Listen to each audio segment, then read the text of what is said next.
नमस्कार। अध्ययन अड्डा यूट्यूब चैनल पर मैं दुष्यंत सिंह एक बार फिर से आप सभी लोगों का बहुत बहुत स्वागत करता हूं। हम मॉडर्न हिस्ट्री पढ़ रहे थे और मॉडर्न हिस्ट्री में जो हमारा टॉपिक चल रहा था वो था भारत में पाश्चात्य शिक्षा का इतिहास। और इसका एक पार्ट आप पहले देख चुके हैं, ये इसका दूसरा वाला पार्ट है। और इसमें हम मुख्य रूप से बात करेंगे कि 1854 के चार्ल्स वुड के घोषणा पत्र से लेकर के वर्तमान समय तक या आधुनिक समय तक शिक्षा के क्षेत्र से संबंधित कौन कौन से प्रमुख आयोग आए, कौन कौन सी नीतियां बनी, इसके साथ साथ में कौन कौन से अधिनियम भारतीय शिक्षा से संबंधित देखे गए, इन सभी के बारे में इस क्लास में हम विस्तार पूर्वक चर्चा करने वाले हैं। तो समय न गवाते हुए सीधे पॉइंट पर आते हैं और अपना क्लास स्टार्ट करते हैं। सबसे पहले हम बात करेंगे चार्ल्स वुड के घोषणा पत्र के बारे में जो आया था 1854 में। सबसे पहला प्रश्न आपसे यही पूछ लिया जा सकता है कि चार्ल्स वुड का घोषणा पत्र कब आया था, तो ये 1854 में आया था।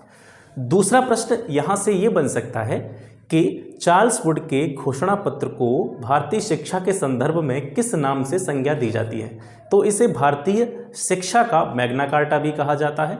ठीक है, इसके साथ साथ चार्ल्स वुड के घोषणा पत्र को वुड के डिस्पैच के नाम से भी जाना जाता है। ठीक है, ये तीन प्रश्न यहाँ से प्रमुख रूप से बन सकते हैं कि इसकी जो प्रमुख बातें थी, इसमें कौन कौन से सुझाव दिए गए थे, उनके बारे में हम आगे बात करेंगे।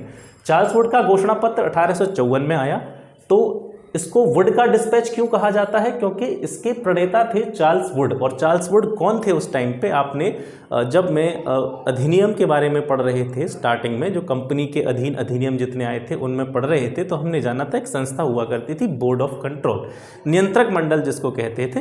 तो Charles Wood board of control के हेड थे उस टाइम पे, प्रमुख थे, और इन्हीं के नाम पर इसका नाम क्या पड़ा था, वुड का डिस्पैच पड़ा था। वुड के डिस्पैच को भारतीय शिक्षा का मैग्ना कार्टा कहा जाता है। ये चीज़ें आप यहाँ से याद रखेंगे। अब चार्ल्स वुड का जो घोषणा पत्र था भारतीय शिक्षा से संबंधित, इसमें कौन कौन सी प्रमुख बातें थी उन पर नज़र डालते हैं। इसमें यह सुझाव दिया गया कि जो हायर एजुकेशन है, भारत की उच्च शिक्षा है, उसका माध्यम अंग्रेजी कर दिया जाए, यानी भारत की जो उच्च शिक्षा है उसको अंग्रेजी माध्यम के द्वारा लोगों तक पहुँचाया जाए। इसके साथ साथ इसमें यह भी व्यवस्था की गई कि हायर एजुकेशन को अंग्रेजी के माध्यम से दिया तो जाए, लेकिन इसके साथ साथ जो अपनी स्थानीय या देसी भाषाएं हैं उनकी उपेक्षा नहीं की जाए, यानी देसी भाषा के महत्व का विकास करने पर भी इसमें बल दिया गया था। दूसरा प्रमुख इसका प्रावधान था कि जो प्राइवेट संस्थाएं थीं, निजी संस्थाएं थीं, उनको शिक्षा के विकास में आगे प्रयास करने के लिए सरकार ने अनुदान की सहायता की व्यवस्था भी इस घोषणा पत्र के द्वारा की थी। यानी कोई अगर निजी संस्थान जो हैं, प्राइवेट संस्थान जो हैं, शिक्षा में अपना कंट्रीब्यूशन देना चाहते हैं, योगदान देना चाहते हैं, तो उनको सरकार के द्वारा अनुदान की व्यवस्था की जाए। ठीक है, कंपनी के अधीन जो प्रांत थे, ठीक है, ब्रिटिश ईस्ट इंडिया कंपनी के अधीन जितने भी प्रांत आते थे, उन प्रांतों में निदेशक के अंतर्गत, ठीक है, कंपनी का जो निदेशक होता था, निदेशक के अंतर्गत एक लोक शिक्षा विभाग की स्थापना चार्ल्स वुड के घोषणा पत्र के द्वारा की गई थी। इस लोक शिक्षा विभाग से पहले भारतीय शिक्षा से संबंधित शिक्षा परिषद हुआ करती थी और एक हुआ करती थी आपकी लोक शिक्षा समिति। ठीक है, जब तक लोक शिक्षा विभाग आया नहीं था उससे पहले शिक्षा परिषद होती थी, लोक शिक्षा समिति होती थी। 1854 के घोषणा पत्र के द्वारा शिक्षा परिषद और लोक शिक्षा समिति को समाप्त करके इनके स्थान पर क्या बना दिया गया, लोक शिक्षा विभाग, जिसके बारे में अभी हम बात कर रहे थे। प्रश्न आपसे पूछा जा सकता है कि लोक शिक्षा विभाग की स्थापना कब हुई थी, 1855 में हुई थी, और किस घोषणा पत्र के द्वारा हुई थी, 1854 के चार्ल्स वुड के घोषणा पत्र के द्वारा। इसी घोषणा पत्र का आगे चल करके आगे के वर्षों में चल करके यह परिणाम हुआ कि कलकत्ता, बम्बई और मद्रास यूनिवर्सिटी जो थी ये भी अस्तित्व में आई थी। ठीक है, किसके बाद में आई थी ये, चार्ल्स वुड का जो घोषणा पत्र हुआ था, इसकी जो नीतियां थी, इसके जो नियम थे वे लागू किए गए थे। ठीक है, चार्ल्स वुड ने 100 अनुच्छेदों वाला घोषणा पत्र जारी किया था। इसमें काफ़ी सारे प्रावधान थे। अब 100 अनुच्छेदों से संबंधित सारे प्रावधान तो यहाँ पे नहीं लिख सकते हैं, केवल आपकी परीक्षा के पॉइंट ऑफ व्यू से जो चीज़ें इंपॉर्टेंट होती हैं उन्हीं को मैं यहाँ पे लिखने की और आपको समझाने की कोशिश कर रहा हूँ। ठीक है, तो कलकत्ता, बम्बई और मद्रास विश्वविद्यालय इसके द्वारा जो है अस्तित्व में आए थे।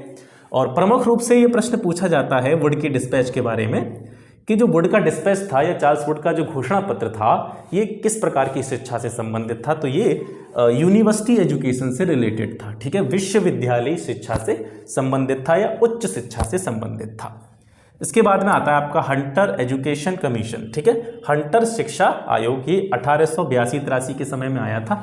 इनकी डेट भी आप याद रखें। अगर आप किसी भी एक दिवसीय परीक्षा की तैयारी कर रहे हैं, वनडे एग्जाम की तैयारी कर रहे हैं, तो आपको केवल जनरल नॉलेज इसकी पूछी जाएगी, जैसे चार्ल्स वुड के घोषणा पत्र कब आया था, या इसको क्या कहा जाता है, ठीक है, भारतीय शिक्षा का मैग्ना कार्टा इसको कहा जाता है, या फिर हंटर कमीशन जो आया था, हंटर शिक्षा आयोग जो आया था वो कब आया था। इस तरीके के फैक्चुअल क्वेश्चन पूछे जाएंगे। लेकिन आप किसी भी स्टेट पीसीएस एग्जाम की तैयारी कर रहे हैं तो आपको इसके अंदर के जो बातें हैं, अंदर के सुझाव हैं, अंदर की जितनी भी चीज़ें हैं उनको भी समझना बहुत आवश्यक है। और मैं आपको उस तरीके से बताने की कोशिश कर रहा हूँ जिससे कि आप आगे उच्च जो परीक्षाएँ होती हैं, हायर एग्जाम होते हैं, उनकी भी तैयारी करें तो आपको अलग से पढ़ने की ज़रूरत ना हो, ठीक है। तो मैं उस तरीके से आपको ये चीज़ें यहाँ से प्रोवाइड करने की कोशिश कर रहा हूँ ताकि आपको बार बार किसी चीज़ को ना पढ़ना पड़े। आप फैक्चुअल चीज़ें पढ़ेंगे, 4 दिन बाद भूल जाएंगे, फिर दोबारा से आपको किसी दूसरी परीक्षा के लिए पढ़ना पड़ेगा। तो एक ही बार में उसको क्यों ना इतने विस्तृत तरीके से पढ़ा जाए, बढ़िया तरीके से पढ़ा जाए कि हमको उसको बार बार पढ़ने की ज़रूरत ना पड़े, केवल रिविज़न की आवश्यकता पड़े, ठीक है। हंटर शिक्षा आयोग 1882-83 में आया था। W हंटर की अध्यक्षता में यह आयोग आया था और इसका प्रमुख उद्देश्य क्या था, हंटर शिक्षा आयोग के आने के पीछे प्रमुख रीज़न क्या था, इसको क्यों लाया गया था।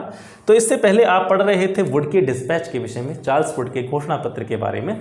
चार्ल्स वुड के घोषणा पत्र के द्वारा शिक्षा के क्षेत्र में जो भी प्रोग्रेस हुई, जो भी विकास हुआ, उस विकास की समीक्षा करने के लिए, ठीक है, उसकी जांच करने के लिए कि किस तरह का विकास हुआ है, कोई प्रोग्रेस हुई है नहीं हुई है, डेवलपमेंट हुआ है कि नहीं हुआ है, इसकी जांच के लिए, इसकी समीक्षा के लिए जो है ये हंटर शिक्षा आयोग लाया गया था। तो आपको ये चीज़ भी याद रखनी है। अगर आपसे प्रश्न पूछ ले कि हंटर शिक्षा आयोग को लाने का मुख्य उद्देश्य क्या था, तो इसका मुख्य उद्देश्य था कि चार्ल्स वुड के घोषणा पत्र के द्वारा शिक्षा के क्षेत्र में जो विकास था उसकी समीक्षा करने के उद्देश्य से ये लाया गया था। इसमें क्या क्या सुझाव दिए गए थे, इसमें सबसे बढ़िया सुझाव ये दिया गया था कि प्राथमिक स्तर पर यानी प्राइमरी लेवल पर जो शिक्षा दी जाए बच्चों को वो उनकी मातृभाषा में दी जाए, ठीक है। तो ये भी पॉइंट बनता है यहाँ से याद करने का कि किस आयोग के द्वारा प्राथमिक स्तर पर मातृभाषा में शिक्षा की वकालत की गई थी, तो वो हंटर शिक्षा आयोग था। इसके अलावा जो हाई स्कूल लेवल की एजुकेशन होती थी, हाई स्कूल स्तर की शिक्षा होती थी, उसको दो तरह की हाई स्कूल स्तर पर 2 तरह की शिक्षा देने का सुझाव इसमें दिया गया था कि बच्चों को हाई स्कूल स्तर पर व्यावसायिक शिक्षा भी दी जाए और उसके साथ साथ उनको साहित्यिक शिक्षा भी दी जाए। व्यावसायिक शिक्षा के साथ साथ साहित्यिक शिक्षा दी जाए। साहित्यिक शिक्षा इसलिए दी जाए ताकि वो आगे चल करके विश्वविद्यालय शिक्षा में प्रवेश ले सकें, और व्यावसायिक शिक्षा इसको इस कारण से दी जाए ताकि वो अपना कोई जीवन यापन चला सकें, अपना जो भी आजीविका के साधन आसानी से खोज सकें, ठीक है। इसी हंटर शिक्षा आयोग के बाद 1882 में पंजाब विश्वविद्यालय और 1887 में इलाहाबाद विश्वविद्यालय जो है वो अस्तित्व में आते हैं, ठीक है। ये पॉइंट भी आपको याद रखने हैं। भारतीय विश्वविद्यालय अधिनियम आता है 1904 में। भारतीय विश्वविद्यालय अधिनियम जो था, इंडियन यूनिवर्सिटी एक्ट, ये इससे संबंधित प्रश्न ये पूछा जा सकता है आपसे कि जो इंडियन यूनिवर्सिटी एक्ट था, भारतीय विश्वविद्यालय शिक्षा से संबंधित जो अधिनियम था, वो किस के समय में आया था। तो लॉर्ड कर्जन के समय में ये आया था। ये बना कैसे था, इसका थोड़ा सा व्यू देखते हैं। 1902 में लॉर्ड कर्जन ने शिमला सम्मेलन में जो है एक अंग्रेज अधिकारी थे टॉमस रेले, इनकी अध्यक्षता में एक विश्वविद्यालय आयोग का गठन किया था, ठीक है। 1902 में लॉर्ड कर्जन ने टॉमस रेले की अध्यक्षता में एक आयोग का गठन किया था जिसका नाम था विश्वविद्यालय आयोग, ठीक है। इस आयोग में टॉमस रेले तो अध्यक्ष थे, लेकिन इसके साथ साथ 2 भारतीय सदस्य भी इसमें शामिल थे। इनसे संबंधित प्रश्न आपसे पूछे जा सकते हैं। तो लॉर्ड कर्जन के समय में टॉमस रेले की अध्यक्षता में जो विश्वविद्यालय आयोग बना था, उसमें जो भारतीय सदस्य थे वो थे सैयद हुसैन बिलग्रामी और जस्टिस गुरदास बनर्जी। ये 2 भारतीय सदस्य थे, ठीक है। अब ये आयोग गठित हुआ। इसी आयोग, इसके अध्यक्ष आपको पता है टॉमस रेले थे।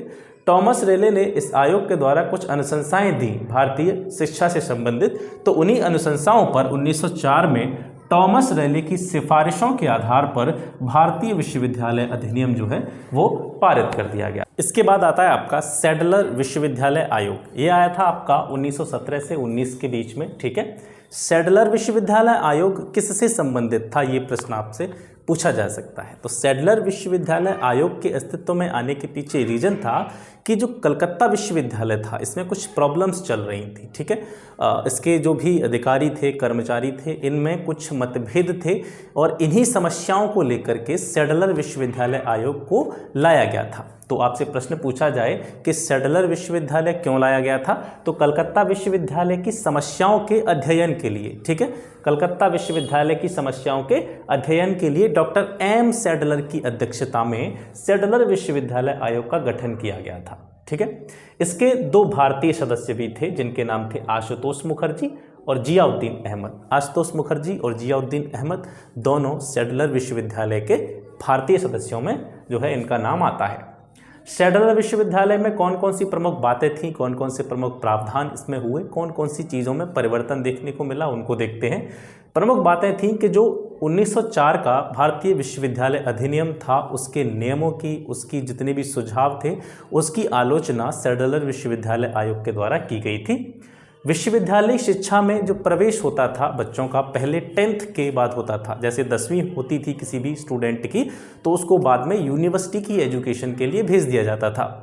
लेकिन सैडलर विश्वविद्यालय आयोग के द्वारा यह प्रावधान किया गया कि विश्वविद्यालय शिक्षा जो है वो छात्रों को 12th के बाद दी जानी चाहिए, जैसो कि जो कि आज की पद्धति में प्रचलित है।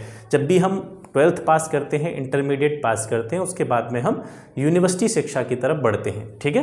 तो 12th के बाद में जो हम स्नातक करते हैं वो हमारा 3 वर्ष का होता है। जैसे भी हम BA, BSc, BCom जो भी करते हैं वो 3 वर्ष का हमारा स्नातक होता है। तो इसकी नींव यहीं से पड़ी थी सैडलर विश्वविद्यालय आयोग के द्वारा कि इसमें जो विश्वविद्यालय शिक्षा थी वो 12th के बाद में उसमें प्रवेश हो और 12th के बाद में जो स्नातक का समय हो वो 3 वर्ष का हो, ठीक है। यानी 3 वर्ष तक स्नातक की शिक्षा छात्र को मिले।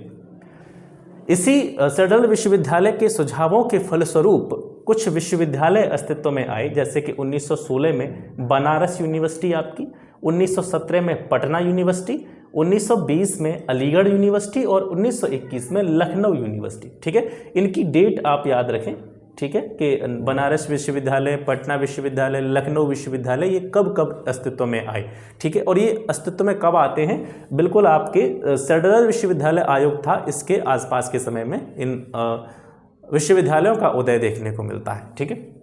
इसके बाद में बात करते हैं हार्टोग समिति की। हार्टोग समिति बनी थी आपकी 1929 में, ठीक है। किसके नेतृत्व में बनी, फिलिप हार्टोग के नेतृत्व में, और इसीलिए इसका नाम हार्टोग समिति पड़ा, ठीक है। इस समिति में जो सुझाव दिए गए थे वो क्या दिए गए थे उनके बारे में देखते हैं।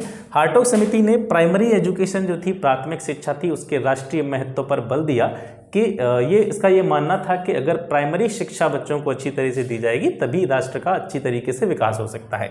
यानी किसी भी राष्ट्र के विकास में उस राष्ट्र के जितने भी छात्र हैं, बच्चे हैं, उनको प्राइमरी एजुकेशन अगर बढ़िया दी जाएगी, अच्छी तरीके से दी जाएगी, समुचित तरीके से उसकी व्यवस्था की जाएगी तो राष्ट्र का विकास होना सुनिश्चित है। तो प्राथमिक शिक्षा के राष्ट्रीय महत्व पर बल दिया गया था हार्टोग समिति के द्वारा। इसके साथ साथ इसमें एक प्रावधान किया गया था कि जो ग्रामीण प्रवृत्ति के छात्र होते हैं, ग्रामीण बैकग्राउंड के जो छात्र होते हैं, रूरल बैकग्राउंड के छात्र होते हैं, उनकी विश्वविद्यालय शिक्षा पर रोक लगा दी गई थी। ये गलत काम हुआ था। इनका ये मानना था कि जो ग्रामीण प्रवृत्ति के छात्र होते हैं वो उतने ज़्यादा बेहतर नहीं होते पढ़ाई में, इसलिए उनको क्या किया जाना चाहिए, उनको व्यावसायिक शिक्षा की ओर मोड़ा जाए। यानी कि वो अपना व्यावसायिक शिक्षा या प्रशिक्षण प्राप्त करने के बाद में छोटे मोटे काम करके अपनी आजीविका चला सकें। इसलिए क्या किया गया था, उनकी व्यावसायिक शिक्षा पर विश्वविद्यालय शिक्षा पर रोक लगा दी गई थी और उनको किस चीज़ की तरफ मोड़ा गया था, व्यावसायिक शिक्षा की तरफ मोड़ा गया था। इसके बाद में आती है आपकी मौलिक शिक्षा की वर्धा योजना, यानी प्राइमरी एजुकेशन से रिलेटेड जो वर्धा योजना है, इससे जाकिर हुसैन का नाम जोड़ा जाता है। यानी वर्धा योजना जो है वो डॉक्टर जाकिर हुसैन इसके प्रवर्तक माने जाते हैं। लेकिन ये जिस फॉर्म में बनी थी, जिस आधार पर ये बनाई गई थी, उसका आधार क्या था, मौलिक शिक्षा की जो वर्धा योजना थी इसका आधार क्या था। 1937 में महात्मा गांधी का एक पत्र था साप्ताहिक हरिजन, जिसका नाम आपने सुना होगा। तो हरिजन में महात्मा गांधी ने इस योजना के बारे में लिखा था, या हम कह सकते हैं कि इस पत्र में इन्होंने इसकी योजना प्रस्तुत की थी, ठीक है। बाद में इसी को लागू करवाया था डॉक्टर जाकिर हुसैन ने और इसे वर्धा योजना के नाम से जाना गया। इसमें एक प्रावधान किया गया था कि जो प्राइमरी एजुकेशन है, 7 वर्ष की उम्र तक बच्चे को उसकी मातृभाषा में शिक्षा दी जानी चाहिए, ये इसका प्रावधान था। शिक्षा की सार्जेंट योजना 1944 में आई। और सार्जेंट कौन थे उस टाइम पे? भारत में ये शिक्षा के सलाहकार हुआ करते थे, इसी वजह से इनके नाम पर ही इस योजना का नाम शिक्षा की सार्जेंट योजना पड़ा। ठीक है, 6 से 11 वर्ष के बच्चों को निःशुल्क एवं अनिवार्य शिक्षा का प्रावधान इस सार्जेंट योजना में किया गया था, जो कि आज तक जारी है। ठीक है, आज भी ये हमारे उसमें आता है, मौलिक कर्तव्यों में आता है और बच्चों के मूल अधिकार में आता है कि 6 से 11 वर्ष तक के जितने भी बच्चे हैं उनको क्या होना चाहिए? निःशुल्क और अनिवार्य रूप से शिक्षा प्रदान की जानी चाहिए। हाँ, इससे पहले क्वेश्चन आता है, सार्जेंट योजना जो थी इसके द्वारा 6 से 11 वर्ष के बच्चों को निःशुल्क एवं अनिवार्य शिक्षा का प्रावधान किया गया था, लेकिन एक प्रश्न ये पूछा जाता है कि सबसे पहले निःशुल्क और अनिवार्य शिक्षा का प्रावधान कहाँ किया गया था? यानी जो सार्जेंट योजना थी ये पूरे देश के लिए थी, लेकिन पहले जो रियासतें हुआ करती थी उन रियासतों में से एक रियासत थी बड़ौदा रियासत। तो बड़ौदा रियासत ने 1944 की सार्जेंट योजना से पहले ही अपने जितना भी उसका अधिकार क्षेत्र था, राज्य था उसका, उसमें उसने क्या कर दिया था? ये वाला जो प्रावधान था निःशुल्क और अनिवार्य शिक्षा वाला, ये उसको लागू कर दिया था। ठीक है, इसको याद रखेंगे। राधाकृष्णन आयोग आता है 1948-49 में। ठीक है, इसमें क्या प्रावधान किए गए थे? डिग्री कोर्स जो होते हैं, डिग्री कोर्स से पहले 12 वर्ष की जो शिक्षा है वो अनिवार्य होनी चाहिए।